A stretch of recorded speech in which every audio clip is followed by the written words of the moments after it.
Well, good morning. It's a beautiful May day in the UK, and I thought it was about time I got out and made a video. So I'm going to be out today in Norwich doing some street photography, and I've brought along this, which is the Fujifilm X100vi. It's kind of the go-to camera really for hipsters, bloggers and street photographers, so I thought why not go out and give it a play around. I have used it before, so I've got a bit used to it, but I'm going to have a play around with some street photography and give you my thoughts on the camera.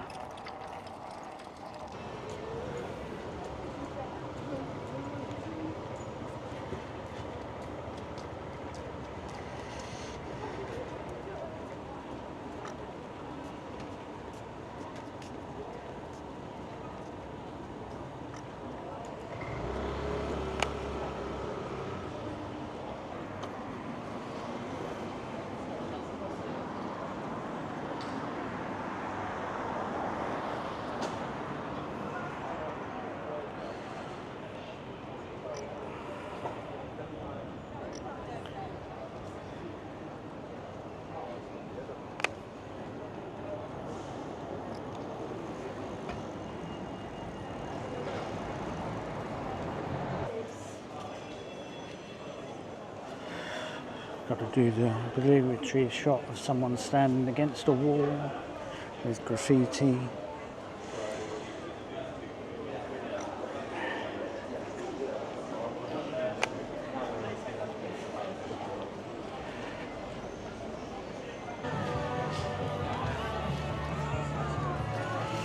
At the moment I've got it set up into auto, apart from the aperture, which I always like to leave at about 5.6. It always seems to do a pretty good job, including auto white balance.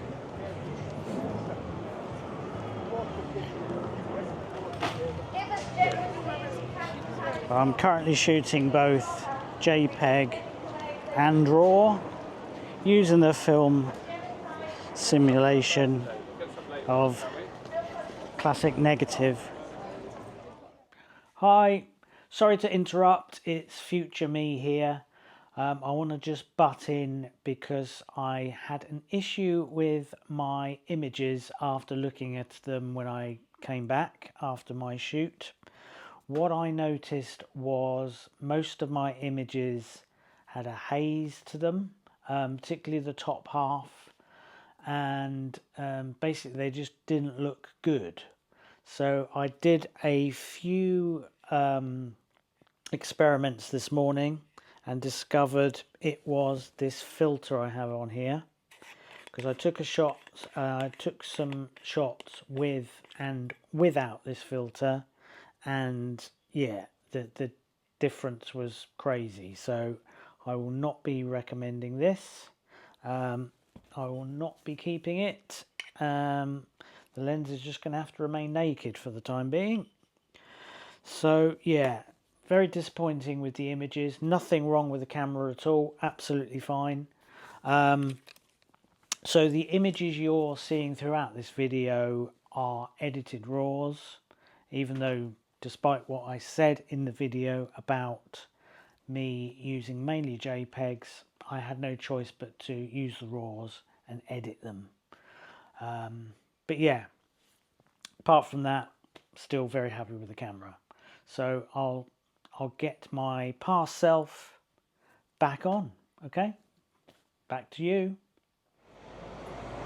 Let's take a walk around the market. It's always good for characters.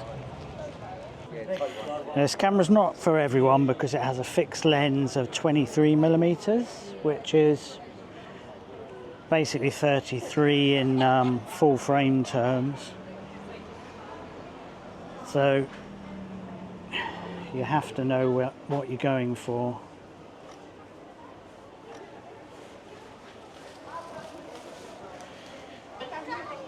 It's kind of good because it helps you to kind of narrow your photography down to one focal length and helps you to get pretty creative.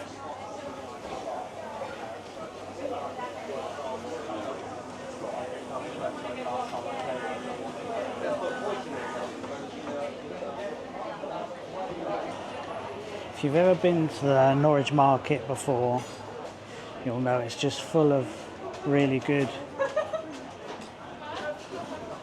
street food from all over the place. Asian, Korean, Indian, Greek, you name it really. Good place to come if you're a foodie.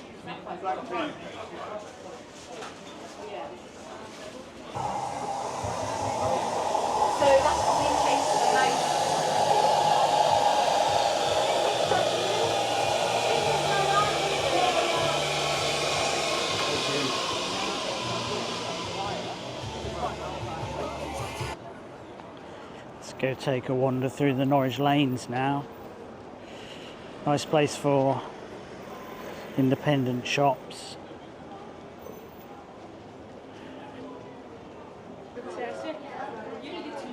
I'd like to get a picture of this guy with his dog.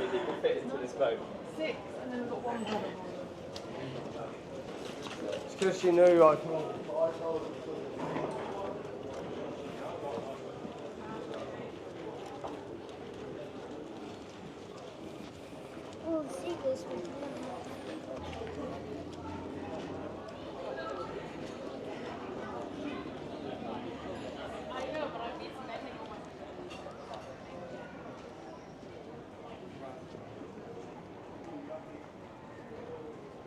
It's a nice little cafe restaurant here.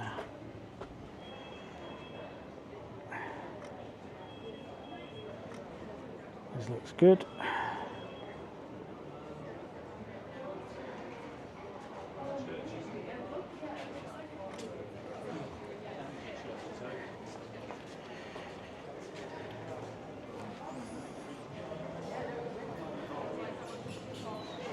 Probably taken a photo of this scooter hundreds of times. It's always good.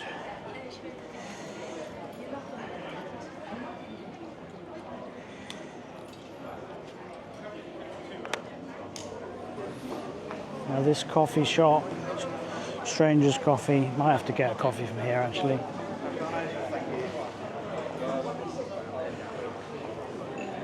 But always get a good photo from here as well.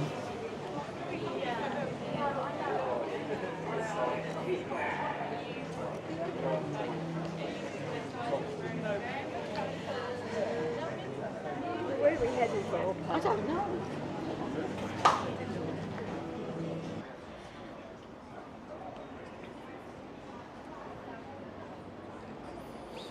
I always take a photo of this circular sound shop as well. I really like it. It's just the colours, the fact that it's in front of a zebra crossing.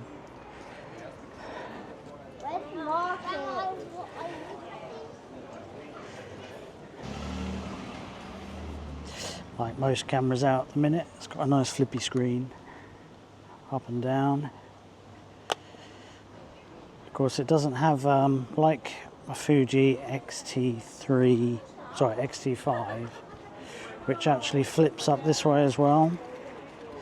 So we don't have that, but it's pretty usable for the most part. Now, the unusual thing about this is the viewfinder, which is a hybrid viewfinder. So you get a classic optical viewfinder, which basically is the hole through the camera, or you can switch it to an EVF, electronic viewfinder, which I favour, to be honest, as it's basically WYSIWYG. What you see is what you get. So you see if your exposure is correct and all that stuff. Now, although this is a fixed focal length, you have the option of a digital zoom 2-stage. So Currently got it set to the focus ring, so if we turn it, we get 2 levels, which is pretty useful. Downside is you reduce your megapixels, and of course you're in effect cropping the image rather than zooming, so it's not the same as if you were zooming with a proper zoom lens, but it's quite useful if you really need it. Also built into this is a ND filter, which is really useful in bright sunlight. Like today I probably should have it on, but I've set it to this button here, so when I press it, it'll switch the ND filter in, which will then allow for slower shutter speeds in brighter times.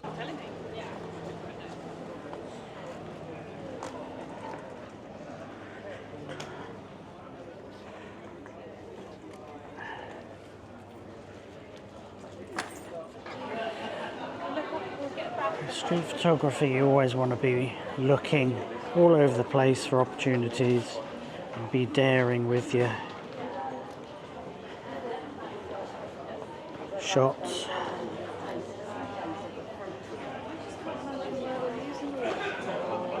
It's difficult if you're an introvert like me. You find it hard actually to get close to people, but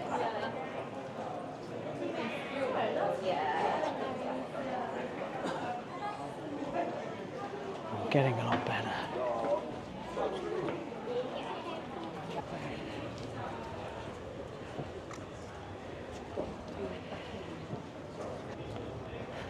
Should really be having this on continuous focus for which you have a switch on the side here to swap from manual, continuous or single.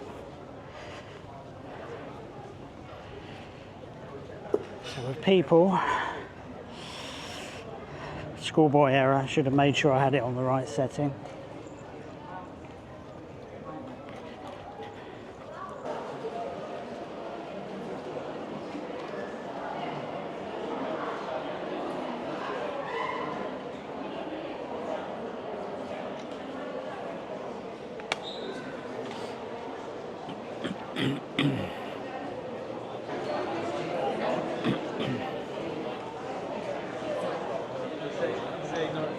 Isn't big.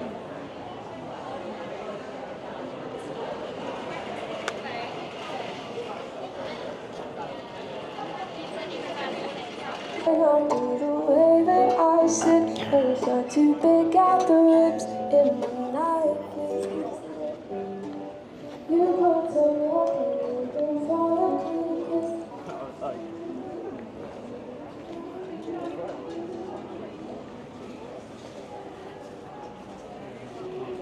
Oh, didn't fire.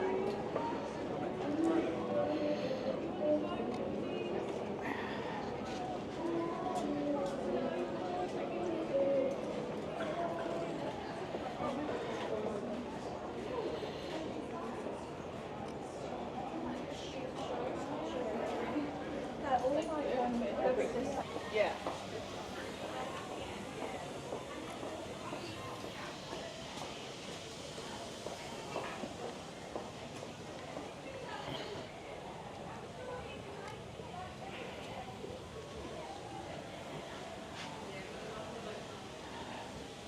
Sometimes shooting in direct sun can actually give us a nice result with some silhouettes,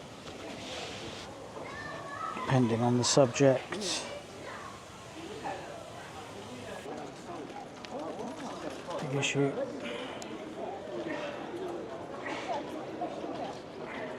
She got to do the same next year as well.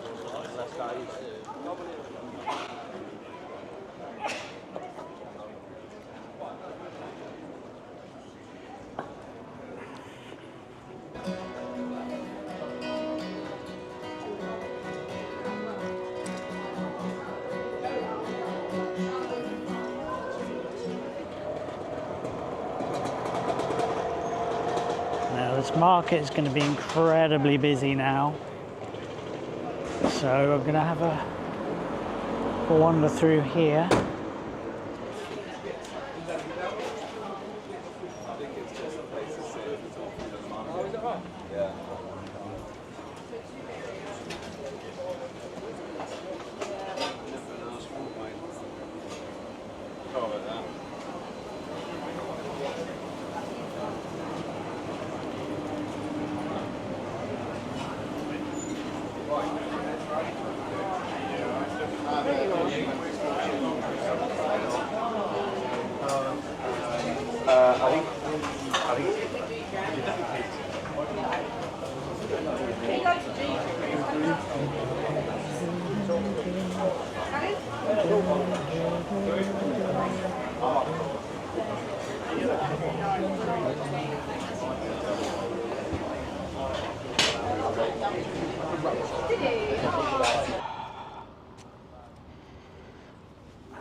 Well, I thought I'd find somewhere quiet just to sit and talk about this camera, what I like about it and what I don't. So first off, it's small. I wanted something as an everyday carry, and this really serves that purpose. You could even fit it in a large pocket, say a coat pocket. I haven't tried it in these shorts yet, but might be possible. But anyway, I've got a strap on it, so it doesn't matter. Build quality is excellent. Just feels nice and solid. Everything moves as it should. Dials nice and clicky. And as most Fujis, they have the kind of retro manual feel, which I absolutely love. I've owned Fuji cameras for a long time. I've had a few turns to the dark side here and there where I've bought other cameras, but I always come back, and I think I always will. Just love them. So the sensor in here is 40 megapixels, which is the same, exactly the same sensor as I've got on my X-T5, which is a bigger camera with changeable lenses. Not as practical for an everyday carry, so I wanted something small just to sling over my shoulder and carry around, and this does the job. Beautiful metal lens cap. As I tap it, find out it's actually plastic, but the rest of the body's metal, so that's a plus. Is it weather sealed? Well, yes and no. It is weather sealed, but only if you buy an adapter for it. You can get one, an official one from Fuji, but it's stupidly expensive. So I've got an aftermarket one here, which simply screws on like a filter, and it actually does make the camera weather sealed and dust. Well, I say sealed, it's resistant. Weather resistant is what the official term is, because no camera is 100% weather sealed, but this gets you mostly there. Image quality absolutely brilliant. Batteries, I guess is the only downside, where it uses the old block battery, which is the W126S. It's quite out of date now, and doesn't give you as much shots as you would with the bigger battery in the X-T5, but so it's kind of essential to have 2 or 3 batteries, 2 or 3 spares with you, which I have, so not a massive issue. You just have to have a little bit extra space in your bag or your pockets. I'm not going to go into all the details of this camera, but because there's plenty of other websites you can go to for that, but it is very customizable, even though it looks fairly minimal on the back with the amount of buttons you've got. They are pretty much all customizable, where you can assign whatever you want to them. Your white balance, your focus modes, your film sims that you use if you change them regularly. I don't, I tend to stick to the same one, which is classic negative at the moment. But I also shoot RAW plus JPEG, because I used to mostly shoot RAW and edit my photos, but I found these days I can't get close to the in-camera JPEGs when I'm shooting RAW. I think the camera does a better job at editing than I do. I'm not the best editor around, and I hold my hands up at that. So I shoot JPEG mostly, but have the ability to edit them a little bit in Camera Raw, and also I have the RAWs of backup if I do really need to do some serious changes. But yeah, 90% of the time I'm using the JPEGs these days. And Fujifilm color science is top notch. People say that Canon has it. Disagree. And also compared to Sony's and things like that, they don't even come close. So I would not buy this if you're looking for your first camera. You really want to, you know, get to know photography before you commit yourself, before you restrict yourself, I suppose.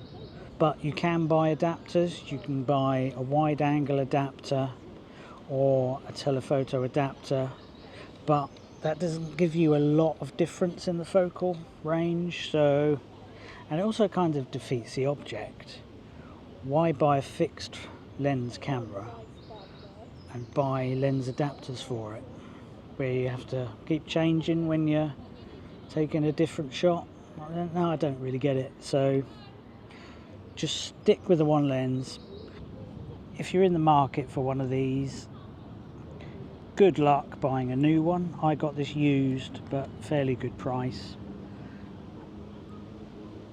New ones are really hard to get. I'm sure Fuji limit their sales on purpose, so they create a big demand. That might be really cynical, I don't know, but a lot of people say that's what they're doing. So if you can pick up a really good used one, make sure you're not paying over price, because people get cheeky when they're trying to sell it, and they'll try and sell it for more than the new ones, because they know they can, you know, because people will buy them. But if you can get one at a good price, go for it. So yeah, I'm going to finish this here because I'm waffling as I tend to do. So yeah, take care, and I'll see you in the next video.